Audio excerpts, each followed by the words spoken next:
Yeah, what's up? We back again kuri The Most Talent TV show. Nikirizo mumeze mte? Mumeze neza, tubafitiye umutumirwa no mubyinnyi ndetse no mubyinnyi wabigize umwuga. Reka tangira twibwira ese bimeze bite? Bimeze fresh kabisa. Wakibwira abadukurikiye kugira ngo dukomeze ikiganiro bazi nyine umuntu bari kuvugana nawe ese ninde ese n'umuntu umeze gute? Ni jojo brizy nk'ibisanzwe nyine tu. Jojo brizy ese iyo nk'umuntu utakuzi umse jojo brizy yakumva ari umuntu umeze gute? Jojo brizy no umuntu ubayeho gute? Ibintu nk'ibyo nyine mu magambo make ngo babashe gusobanukirwa bakomeze ikiganiro bazi umuntu bari kuvugana nawe. Jojo brizy ni umunyarwanda, umuhungu, nkaba ndi umubyinnyi nyine. Yakazi kanje ngo ari ukubyina. Yangwa mwita Jojo brizy no mubyinnyi no umunyarwanda, ndakika ko byinshi mu bisobanukiwe no umuntu mbega we wabigize umwuga mbega. Yego. Ese kubyina ari benshi bakora nko kwishimisha, ese ni gute we wabaje gufata umwanzuro ukabigira umwuga? Donc bitangira gahoro byatangira umva ari nko kubikunda just ni like kwishimisha, nyuma munagenda abona ko ari talent, noneho nyuma munarangije amashuri avuga se kubyina wabikora none uko byagutunga, nibwo rero munajya agerageza kubikora none nk'akazi as professional, bitambigira kariyeri, genda mbona bigenda bimu umusaruro, bigenda bibyara inyungu runaka, ndavuga nabikora nyine tu bitambiyemeza nyine kuva tade, ndavuga ati akazi kanje no kubyina. Ni Jojo brizy wabigize umwuga no mubyinnyi mbega bitunze muri aka kanya. Ese Jojo brizy uri mu babyinnyi barangije amashuri yabo neza cyane kandi hamaze ese wiga waranabyinaga? Gihe kubyina nyine nabitangiye kera, urabona primary kera nakiraga ibintu bya football, abiza by'abana twese nyine dukora twikinira umupira. None nyitangira high school za 2011, nyitangira secondaire nyine nibwo nahise mura nyine nigaga interna nyine Bugesera gutya mu kigo runaka muri interna, muri boarding kina nyine akana byatari nari n'imbuto, nahise mura uva nagiye nyine kinira foot igembwe cya mbere nyine class nyine ya troncome y'ama inter class.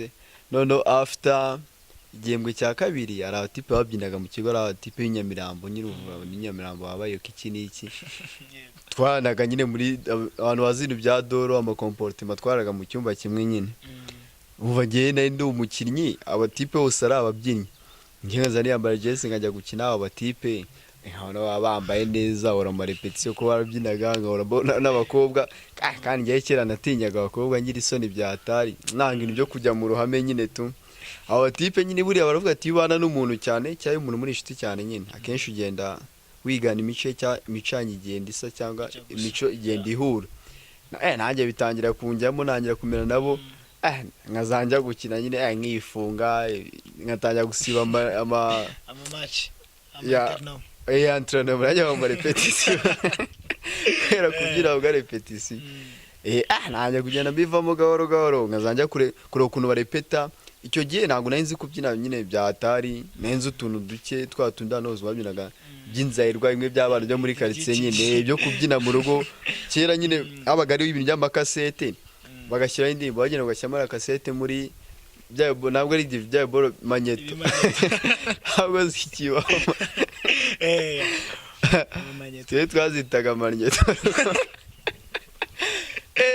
nyine nzi utuntu duke nkazande ukuntu abapeti babyina ko numva benshi yari abi Kigali nyine.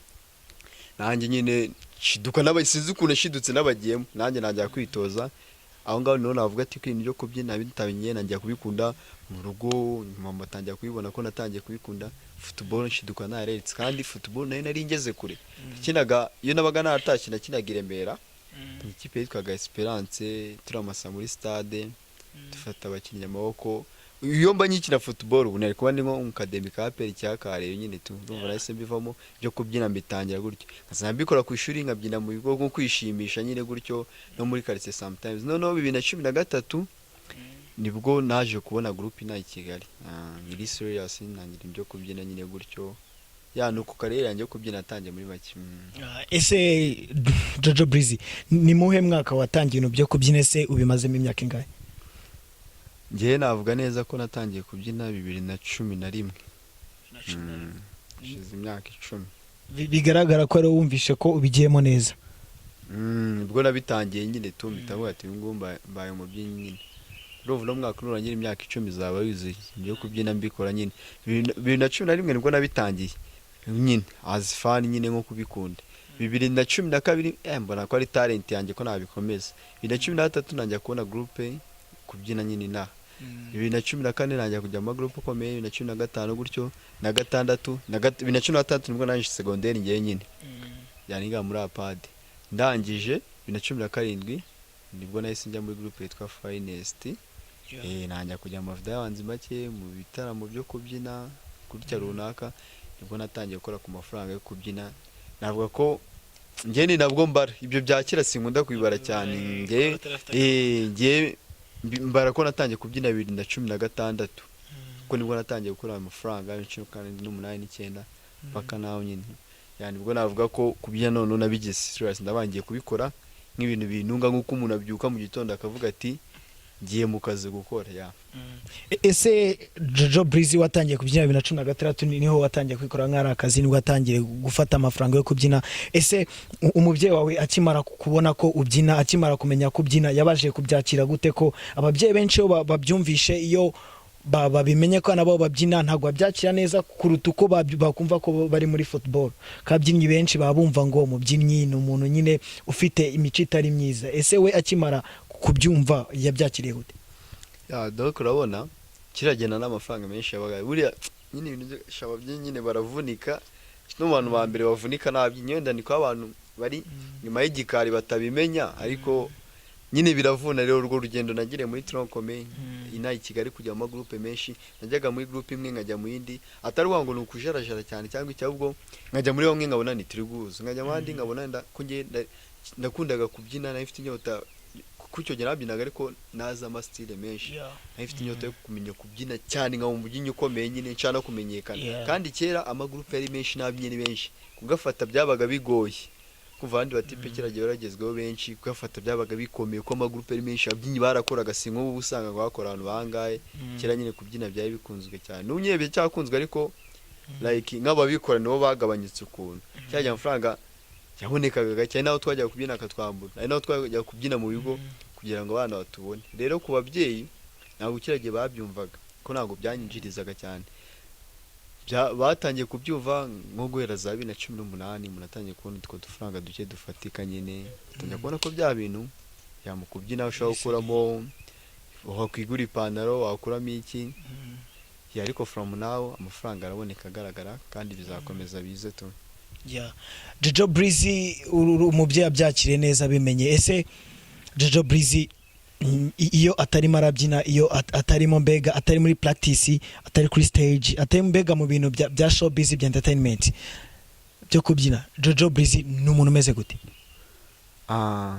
je nta kindi kintu nkuru sibyo kubyina ko nta kandi kazi kandi ngira ariko ari n'ibindi bintu nyine mba nkora ku ruhande byo gupromotinga ukuntu ari nk'abantu cyo dukorana nkafasha nko gupromotinga ibintu ko renda mbafite abantu benshi nabyo bikaba byamaye amafaranga make ariko ubundi ubuzima busanzwe nta kindi kintu nkora ariko ndabiteganya kuba nashaka nk'ikindi kintu uko ni byiza nyine wenda biravunanye ariko naje gusanga n'abanzi bacu wenda rya bakora ikintu ari ugasanga ku ruhande afite utundi tuntu nanjye nibyo bintu nshaka kuko kubyina birarangira bro kandi ari imyaka utarenza tu kandi ntaye ndi gukura ntaho ndi ku mwana nsubira inyuma ndi gukura mba mukuru tu rero I have to search tundi tunakora ku ruhande yaba ari fresh nyine tu ku buryo kimwe cyanze cyarangira ukajya mu kindi ku buryo wakinjiza menshi cyane nyine ko n'igihe biraka byo kubyina byayibura tukicara gasanga none icyo gihe umuntu ari kubeshwaho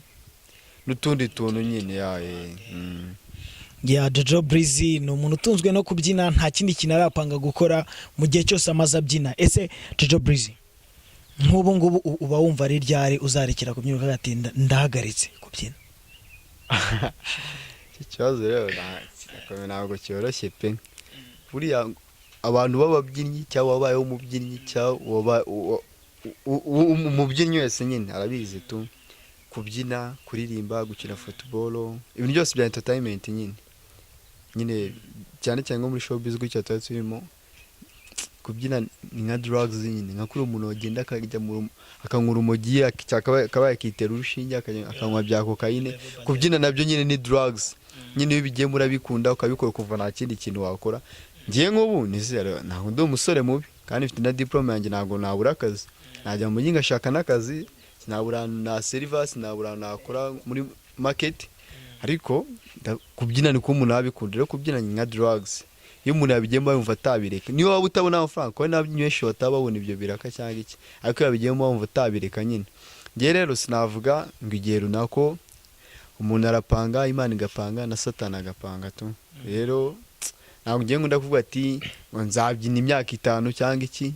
Mu gihe ngifite imbaraga, mu gihe ngifite abo bantu banjye banshyigikira mu bikorwa byanjye bya buri munsi, mu gihe tugifite public y'abantu idukunda komeza twereka urukundo twishimira, nzakomeza ngore. Ninumva ko ari ibindi bintu ngomba gukora niko nzabihagarika, ariko sinavuga ati igihe runaka nyine, kuko ntabwo ndi mukuru cyane, ntabwo ndi umwana, ariko kandi abantu bakuru bakibyina. Rero njye nabakunda cyafite igihe cyo kubikora. None ubu ngubu amafaranga ari kuza, amafaranga na febo biri kuza no bahita bireka, kuko ari kinana ajya bitiranye ibintu by'iki gihe umuntu aba arimo. Ari umuntu uza, ari umuntu ukubona gutya ngajya yaragafashe akajyana ibintu byikoze umwaka ushize, akajyana umwaka ushize nakoze cyane ngo ubumita ngafata, kandi ari za mvune zo guhera muri tronkome nyine 2013 ya maripise nakoraga ya nka kera. Ngiye nabaga mu Gatenga Kicukiro nyine, umva ngo mbano Kacyiru nyine ngende wa Kicukiro nawe uvuke no nakuriye, ariko nabyinagamo inyamirambo yitwa Phantoms. Navaga mu Gatenga kuko noneho kera kubyina nta mafaranga byabaga, mabaga ari ukwishimisha ama event, ko kera ntabwo ibyo by'ama challenge byabaga, babaga ari ibyo by'ama event yo kubyina n'ama competition. Nkava mu Gatenga n'amaguru nkajya Nyamirambo ahantu yitwa kuri tapi regional ku maeskariye, agenda ajya kuraba tipi n'abatipi twabyinanaga ahantu bikundira nyine bya swing, yarije twanarepetaga.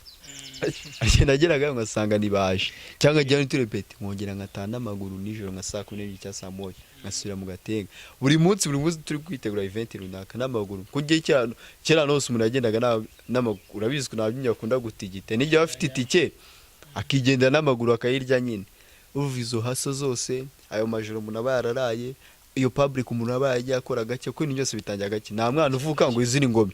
Umuntu ashaka kubona nka Bruce Melody akabona ukuntu imere neza byibushye ari gukora amafaranga ibyo bitaramo, akuva nyine ibintu byikoze cyane, ni kado ni gift yabonye cyangwa na amahirwe gutyo. Wapi ibintu byose iravunikirwa nyine tu bro, umuntu aba yarakoze cyane kugira ngo izina riravuna tu. Rero nka gutya ibintu byose mba narasigase gutya kubyina nyembi bishaka nahita mbireka, ariko ari nigiye staff zigeze kuba mitampostinga ndaba kubyina ngiye kubireka nyine. Icyo gihe byabaye birambabaza byatari, ndasingwa kubivuga, ndaba kubyina ngiye kubireka ndanabipostinga guri ndabati ndumva nabi. Nabwo avuze ati kubyina ndabiretse, nabishizeho nka brand avuga ati ndumva nareka kubyina, I feel muri ngewe. Ariko uwo munsi nakiriye ama message menshi kuri WhatsApp na Instagram, abantu bavuga icyo gihe nibwo nahise mbara ko twe gutyo turi kubyina tuba tubonenda abantu batabyitaho, kuko nta muntu wimenya nyine. Icyo gihe naki ubutumwa bwinshi tabonyereka ko ari abantu bagacirira indukora, kandi ari abantu bagatinga back yacu nyine. Rero ngo navuga ko ubu ni bwini biri ku buryohe asire uvateka n'isosi y'inyama yashyuka bango nangura arye yagumuriye gwera kare ugahita ubyorera kurya. Rero navuga ko nyine n'abantu njya mbona bavuga ati ngo kuki ngo baki James ngo abana ba top close ngo badarira abana ngo barye itibo bareke kuririmba, kandi nabo bimwe bavunikiye kera ubu nibwo bari kubirya, babireke gute se? Ugomba nyine nawe kubyo twavunikiye gufiringa ibyo nawe uharaniye paka birangiye, kunye nagahora ganzaye no right, ariko ugomba gusigasira ibyo wakoreye tugiye cyose, ko numwanya nyine umuntu aba yarataye. Jojo Brizy ukatubwiye ni ibintu byinshi cyane. Ese Jojo Brizy uri umubyinnyi ufite experience mu bintu byo kubyina, uri umuntu imazemo igihe kirekire, kandi uri numwe mu babyinnyi babazwi mu gihugu. Ese ni nkize kote ubona ko zigora ababyinnyi, ni nkize mbogamizi mukunda guhura nazo? Ese ni gute byakemurwa kugira ngo izo mbogamizi zive mu nzira? Imbogamizi rero dora tubivuga, umuntu arabivuga akabisubiramo, ariko navuga ko bigenda bigabanyuka si nka mbere noneho mbere imbogamizi yari nyinshi kuruta ubu ko icyo gihe ntabwo abantu bumvaga ibintu byo kubyina, icyo gihe ntabwo social media zari zikiri hasi, ariko ubu social media zarazamutse, ubu abantu basigaye nyine bakunda by'ama challenge, abantu basigaye bakunda kubyina bose, abantu basigaye bumva ko kubyina byagutunga. Nye ntago nagaya, ntago umuntu yajya ahoraga yanga iki n'iki, nanone nanone si uvuga ni ukunenga, ahubwo ni ukuvuga areba ikibura bigomba wenda nko gushyirwamo imbaraga. Ibintu ngiye mba mbona bibura wenda mu kubyina bituma nyine bitagera kure cyane. Bano babyinnyi muri Tanzania zagana Nigeria ntabwo baba baturusha kubyina pe, ibintu bakora natwe twabikora, kandi naje no gusanga ko abanyarwanda dufite nyine umwihariko wacu, nyine turi creative, nyine Rwanda bazi guhimba tu kumva, ahubwo ikintu cyo kibura niyo support mu buryo bwa financial, nyine ubwo financial mbivuze ni uburyo bw'amafaranga. Njye ari nk'ibintu mbona dukora ko ababyinyi bizi n'abantu biringa bya atari, ari nk'ibintu dukora nkabona ukuntu twabikoze nta mafaranga arimo kandi bikaba neza, nkaho none bazarimo amafaranga. Njye ikintu mbona kibura nayo makampani nk'ubu ngubu Airtel ishobora gufata nka crew yacu nka Monsters, Tigo igafata nka Guardians, MTN gutyo nyine ayo makampani, cyangwa umukira akaza kwa ngenda shano makava mukora no tuje tuyashyira nka YouTube cyangwa tuyakora mu buryo professional shino amafaranga. Nyine amafaranga niyabura ko bro tumaze kujya public, abanyarwanda hafi ya bose ibyo kubyina sigaye bikunda baratuzi. Rero ikintu kibura ngiye nyine nicyo navuga ati cy'amafaranga, kandi nacyo bizagenda bizi iyo ukora ubundi bavuga keza karigura, ukora ibintu byiza biraza. Like an example ari nka video twakoze nyine twateguye ya The Ben ya Suko, ntabwo The Ben mbere twavuganaga cyane ariko twarayikoze nyine iba fresh tu, iba successful, inamugeraho ara appreciating, iramushimisha cyane, nyine bituma mbona connection yo guhura nawe, yo kumenya nawe, utangira kuvugana.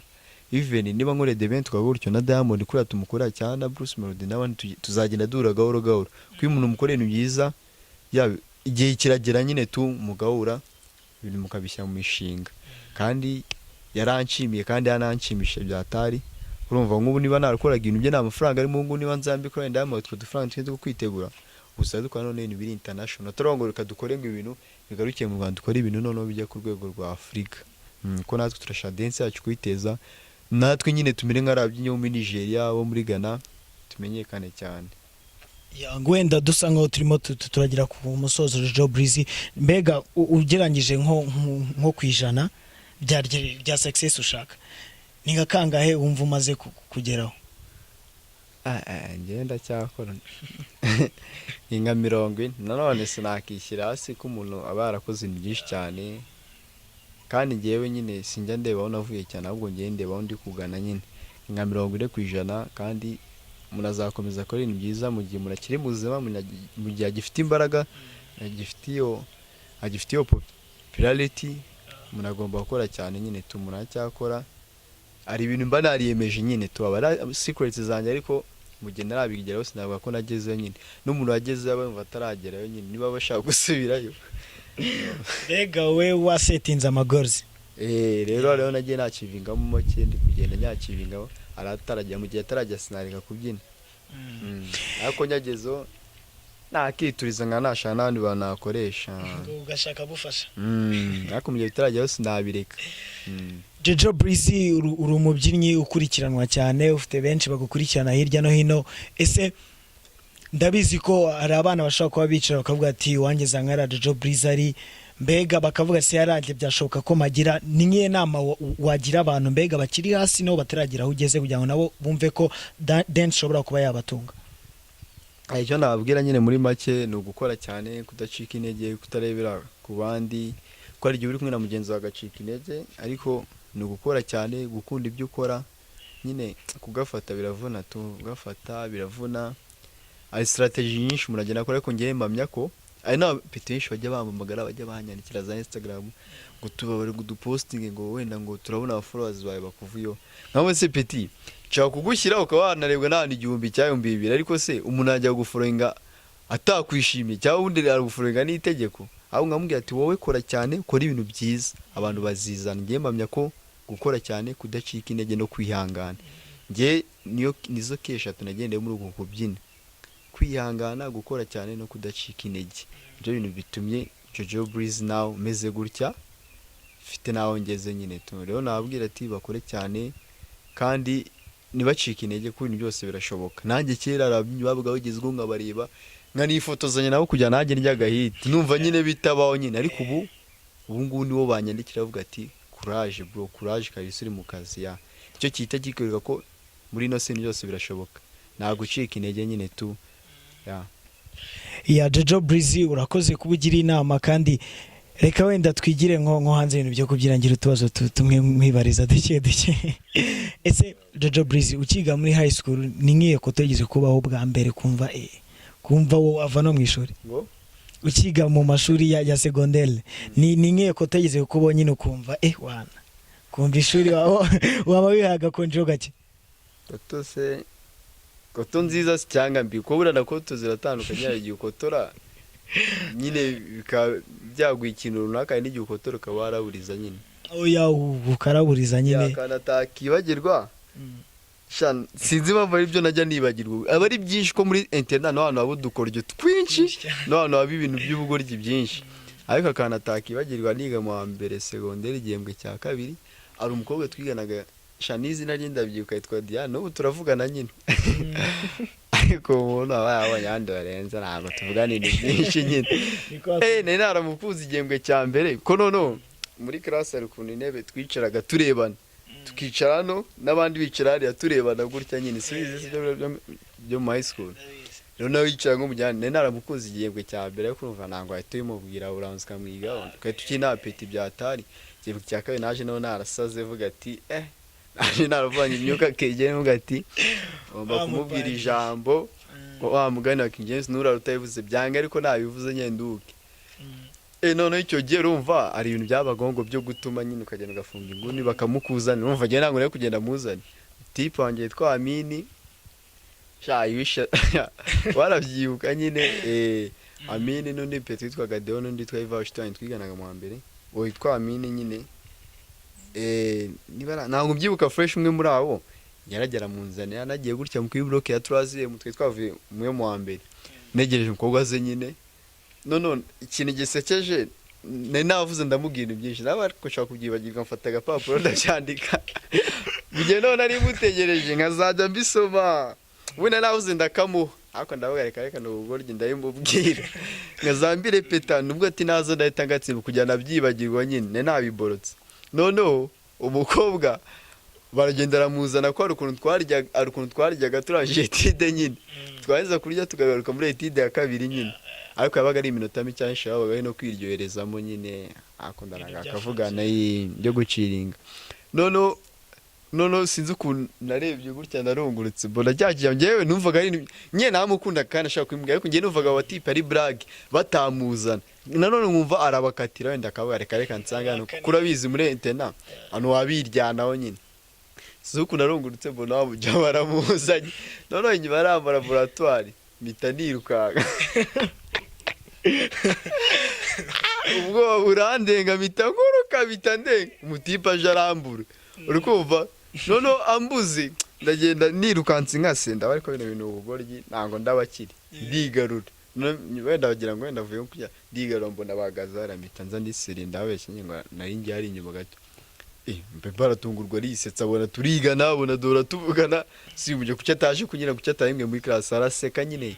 Mpita najya kwimbwa afite isoni iki hacamo umunsi umwe nkazamwuriza n'udupapuro ngaduha, kuko arabashiti be nyine bagendanaga. Nagendaga aje de poche yanjye yose ngagurira abashiti be kugira nyine bamunerera injuga, kuko buriya ari ukuntu ufite nk'abashiti bawe kandi urabizi ko nta mutwe umwe igira inama nyine. Ari ukuntu abashiti bawe kubwira do this and this, akambwira ati Jojo muraberanye nyine, akamutera renge nk'izo nyine.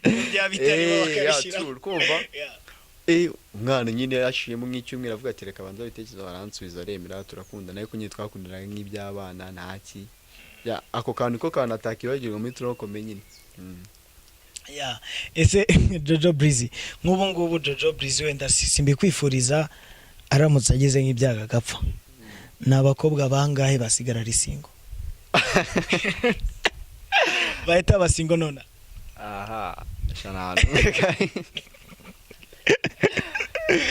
utakitonde wahuka kabisa. nta n'umwe Nta n'umwe kabisa.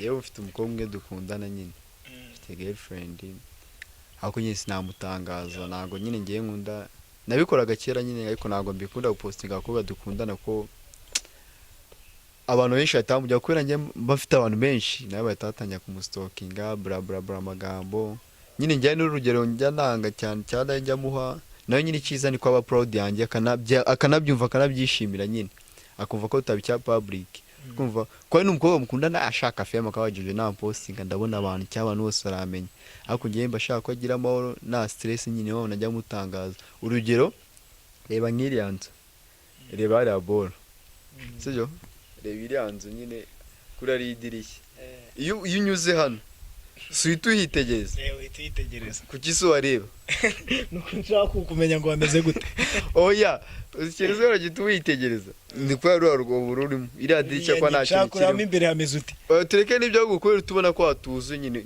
none wari yandi kwa uzuye none reba inzu ituzuye urugero nta dirishya nta muryango nyine uzari uyice ku nzu itaruzuye urayitegereza niba uri kwihuta nyine utuyirangarira ariko urugero wenda unyuze nkanga arwo yitegereza cyane ntabwo ari kubera ubona ari igipangu ari byose nari biruzuye ice ku nzu yuze ntabwo byitegereza none muri relationship niko bigenda nyine iyo ufite umukunzi mukundana none nge mpita mbigeranya ko iyo urukundo rwanyu murishyize public hanze nyine wowe n'umukunzi wawe ni icyo kizu kituzuye ruvana hose baba bareba hazamo guteranya hazamo nyine amagambo menshi iki n'iki nyine ama stress menshi ariko iyo inzu yuzuye ikingiranye igipangu muri imbere nta muntu wabona bijyanye na private relationship nta muntu umenya ibyanyu ngiye nk'umugore wanjye nitwanashwana ari n'igihe tujyana tubazo tukabyirangiza ko nta wundi muntu wabyivangamo nyine niko mbigeranya niyo mpamvu kera nibwo nari ndi umuplan nagiraga ko yeshi dukundana ariko ubu narabigabanyije nyine